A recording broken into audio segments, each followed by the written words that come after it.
নমস্কার বন্ধুরা, welcome to Rupa's food story চ্যানেলে আরও একটা নতুন রেসিপি দেখার জন্য সমস্ত বন্ধুদের জানাচ্ছি অনেক অনেক স্বাগত। আজকে দেখাবো মুসুর ডাল আর কাঁচা টমেটো দিয়ে দারুণ স্বাদের একটা রেসিপি। এর আগে হয়তো তোমরা কেউ খেয়েছো বা খাওনি, তাহলে শুরু করে দিই ঝটপট আজকের এই দারুণ স্বাদের রেসিপি। প্রথম থেকে শেষ পর্যন্ত পুরো রেসিপি দেখো, খুব ভালো লাগবে তোমাদের কাছে। আর শীত চলে যাচ্ছে, আর কাঁচা টমেটো সিজন ফুরিয়ে যাবার আগে ঝটপট বাড়িতে কাঁচা টমেটো এনে বানিয়ে ফেলো মুসুর ডালের সাথে দারুণ স্বাদে এই রেসিপিটি। টক ঝাল মিষ্টি খেতে হবে দারুণ। তা প্রথমে দেখো, আমি এখানে 4টে কাঁচা টমেটো আগে থেকে ভালো করে ধুয়ে নিয়েছি। তারপর টমেটোর বোটাটা ওপর থেকে ফেলে দিয়ে টমেটোটাকে আমি মাঝখান থেকে 2 পিস করে নিয়ে তারপরে কিন্তু এটাকে ভালো করে পাতলা পাতলা করে আমি কেটে নিচ্ছি। খুব বেশি বড় বড় রাখবো না সাইজে। আমি দেখো যেইভাবে পাতলা করে কাটছি, তোমরাও ঠিক এইভাবে পাতলা পাতলা করে কেটে নেবে টমেটোগুলোকে।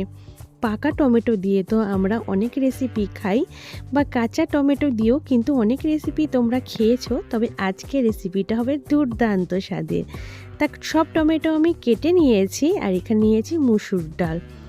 মুসুর ডালটাকে প্রথমে ভালো করে জল দিয়ে ধুয়ে 3-4 বার জল পাল্টে পরিষ্কার করে নেব। আমি এখানে 150 গ্রাম মতন মুসুর ডাল নিয়েছি, তোমরা চাইলে কম বেশি করে নিতে পারো। তারপর গ্যাসের উপরে কড়াইতে কিছুটা জল গরম করতে বসিয়ে দিয়েছি। খুব বেশি জল না, অল্প জলে গরম করে নিয়েছি। তারপর ধুয়ে রাখা মুসুর ডালটা গরম জলের মধ্যে দিয়ে দিলাম। এবার মুসুর ডালের উপরে যে একটা ফেনা উঠবে, সেই ফেনা ওঠা অবধি অপেক্ষা করার পর তারপর দেখো মুসুর ডালের উপরে কিন্তু ফেনাটা একদম ভেসে উঠেছে। আর এই ফেনাটাকে কিন্তু আমাদের ফেলে দিতে হবে। তা যেইভাবে ডাল রান্না করার সময় প্রত্যেক দিন আমরা ফেনাটা ফেলে দিই, ঠিক সেইভাবেই ওপরে ভেসে ওঠা ফেনাগুলো আমি ফেলে দেব। এরপর ভালো করে ফেনাটা পরিষ্কার করা হয়ে গেলে ডালটা যাতে খুব তাড়াতাড়ি সেদ্ধ হয়ে যায়, তার জন্য এখানে কিন্তু আমি দিয়ে দেব একটু সর্ষের তেল। আগে দেখতাম মায়েদের কাছ থেকেই শেখা, ডাল যাতে তাড়াতাড়ি সেদ্ধ হয় তার জন্য ডালের মধ্যে সবসময় কাঁচা সর্ষের তেল আর লবণ দিয়ে অল্প জলে ডালটাকে মিডিয়াম ফ্লেমে রেখে, বা তখন তো কাঠের উনুনে রান্না করা হতো, বা কম আঁচে এটাকে ঢেকে রেখে দিলে খুব সুন্দর কিন্তু ডাল সেদ্ধ হয়ে যেত। ঠিক আমিও সেইভাবে লবণ আর কাঁচা সর্ষের তেল দিয়ে একদম মিডিয়াম ফ্লেমে রেখে ডালটাকে খুব সুন্দর করে সেদ্ধ করে নিয়েছি। আর এইভাবে যদি কম জলে সেদ্ধ করা হয় ডালটাকে মিডিয়াম ফ্লেমে রেখে, আর কোনো ঘুটাঘুটির দরকার পড়ে না, মানে কোনো ডাল ঘুটনি দিয়েও আর ঘুটাঘুটি করার কোনো দরকার পড়বে না। একটু খুন্তি দিয়ে নাড়াচাড়া করলে ডালটা একদম কত সুন্দর দেখো গলে গেছে।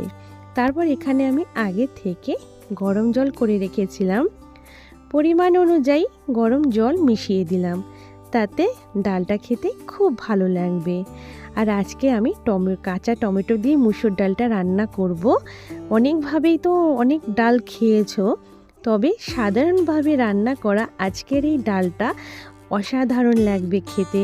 শীতকালে হয়তো অনেকেরই আছে যাদের ঠান্ডা লাগে, মুখে কোনো স্বাদ থাকে না, বা একঘেয়ে খাবার খেয়ে যখন আর মুখে রুচি ভালো লাগছে না, তখন দারুণ স্বাদে এই ডালটা একবার বানিয়ে খেয়ে দেখো, খুব ভালো লাগবে। বাড়ির ছোট থেকে বড় সকলে ভীষণ পছন্দ করবে। তা জল দিয়ে ডালটাকে ভালো করে ফুটিয়ে নেবার পর ডালের উপরেও কিন্তু হালকা একটা ফেনা ভাব হয়েছিল, সেটা আমি একটু ফেলে দিয়েছি। এবার ডালটাকে নামিয়ে রেখে দেব, যেহেতু ডালটা ফুটে গেছে তা ডালটাকে আমি রেখে দিলাম নামিয়ে। এবার কড়াইটা ভালো করে আমি ধুয়ে পরিষ্কার করে নিয়েছি, তোমরা চাইলে অন্য একটা কড়াইতেও করে নিতে পারো। এবার পরিমাণ মতন আমি সর্ষের তেল দিয়ে দিয়েছি। সর্ষের তেলের পরিমাণটা নিজেদের পছন্দ অনুযায়ী কম বেশি করে নিতে পারো। তারপর তেলটা গরম হয়ে গেলে 2 কি 3টে শুকনো লঙ্কাটা একটু ভেঙে তেলের মধ্যে দিয়ে দিয়েছি। তার শুকনো লঙ্কাটা একটুখানি যখন ভাজা হয়ে যাবে দিয়ে দিয়েছি গোটা সর্ষে ফোড়ন আর একটু রাঁধুনি, হাফ চামচের থেকেও কম সর্ষে আর রাঁধুনি ফোড়ন দিয়ে দিয়েছি। যেহেতু টক ডাল, যে কোনো টক ডাল রান্নার সময় যদি ফোড়নে সর্ষে আর রাঁধুনি একসাথে দেওয়া হয় দারুণ সুন্দর সেন্ট হয়। তারপর দিয়ে দিয়েছি কাঁচা টমেটো দিয়ে কিন্তু একটু তেলের সাথে আর মশলার সাথে কিন্তু নেড়ে চেড়ে নিয়েছি। এইবার আমি এখানে দিয়ে দিয়েছি স্বাদ অনুযায়ী লবণ আর দিয়ে দেব একটু হলুদ। লবণ হলুদ দিয়ে এবার কাঁচা টমেটোটাকে খুব ভালো করে ভেজে নেব, যতক্ষণ না টমেটোটা ভাজাও হবে সাথে নরমও হয়ে আসবে ততক্ষণ পর্যন্ত অনবরত এটাকে নাড়াচাড়া করে হাই ফ্লেমে ভেজে নেব। কোনো রকম কিন্তু ঢাকা দিয়ে রাখবো না টমেটোটাকে, তাহলে ওটার স্বাদ কিন্তু অন্যরকম হবে। এইভাবেই কিন্তু আমি অনবরত নেড়ে চেড়ে টমেটোগুলোকে ভেজে নেব। টমেটোর মধ্যে যে একটা কাঁচা বা বুনো গন্ধ থাকে সেটা কিন্তু আর থাকবে না যখন ভালো করে এইভাবে ভেজে নেওয়া হবে। দেখো আমি বেশ কিছুক্ষণ সময় নিয়ে টমেটোটাকে কিন্তু একটু ভেজে নিয়েছি আর টমেটোটা কিন্তু বেশ সুন্দর সেদ্ধও হয়ে গেছে আর ভাজাও কিন্তু হয়ে গেছে টমেটোটা। এইভাবেই কিন্তু টমেটোটাকে খুব ভালো করে নেড়ে চেড়ে কষিয়ে এটাকে ভেজে নিতে হবে। এবার আমরা যে ডালটা আগের থেকে সেদ্ধ করে রেখেছিলাম সেই ডালটা এবার এখানে ঢেলে দেব। পুরো ডালটাই কিন্তু এখানে দিয়ে দিয়েছি। এবার সমস্ত কিছুকে খুব ভালো করে নেড়ে চেড়ে মিশিয়ে নেব ডালের সাথে। এখানে কিন্তু আমি এক্সট্রা করে আর কোনো জলের ব্যবহার করলাম না। তোমরা যদি মনে করো যে একটু পাতলা করে খাবে তাহলে গরম জল মিশিয়ে নেবে, ঠান্ডা জল কিন্তু কখনোই ডালের মধ্যে দেবে না। তারপর খুব ভালো করে যখন ডালটা ফুটতে শুরু করবে দিয়ে দিলাম আমি 4-5টা চেরা কাঁচা লঙ্কা চাইলে তোমরা আগেও দিতে পারো ফোড়নে, তবে অনেক আছে বাড়িতে ছোট বাচ্চারা ঝাল খেতে পারে না, তাই এইভাবে যদি কাঁচা লঙ্কাটা দেওয়া যায় বড়রা ডাল ভাতের সাথে মেখে খেতে পারবে। এবার খুব ভালো করে 4 থেকে 5 মিনিট হাই ফ্লেমে ডালটাকে ফুটিয়ে নেব। সাথে দিয়ে দিলাম একটু চিনি, তাহলে কিন্তু ডালের স্বাদটা খুব সুন্দর আসবে। তবে কেউ যদি চিনি অপছন্দ করো তাহলে সেটা বাদ দিতে পারো। এবার কিছুক্ষণ ফুটিয়ে নেবার পরই আমাদের ডালটা কিন্তু রেডি হয়ে যাবে।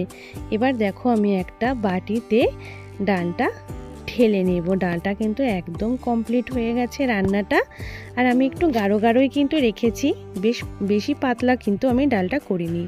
এরকম ডাল দিয়ে গরম গরম ভাতের সাথে একটু আলু ভাজা বা চিপস হলে মাছ মাংসের আর ডিমের কিছুরই প্রয়োজন পড়বে না।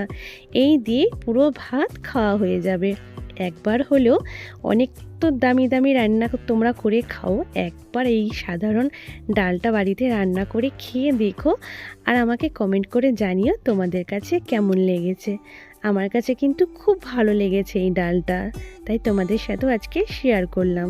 আর আজকে ডালের রেসিপি ভালো লাগলে অবশ্যই ভিডিওতে একটা লাইক করো। ভিডিওটা আরও অন্যান্য বন্ধু নিজেদের ফ্যামিলি বন্ধুর মাঝেও একটু বেশি করে শেয়ার করে দেওয়ার অনুরোধ রইল। নতুন বন্ধু হলে চ্যানেলটাকে সাবস্ক্রাইব করে নিয়ে বেল বটনটা অল করে দিও, যাতে সমস্ত ভিডিও নোটিফিকেশান সবার আগে তোমার কাছে পৌঁছে যাবে। আর এখনও পর্যন্ত যে সমস্ত বন্ধুরা বা দিদি ভাইরা দাদা ভাইরা যারা আমার সাথে রয়েছো, পাশে রয়েছো, ভাই বোনেরা, সবাইকে জানাই অনেক অনেক ধন্যবাদ। সবসময় আমার সাথে থেকো, পাশে থেকো। দেখা হবে নতুন রেসিপিতে। বাই।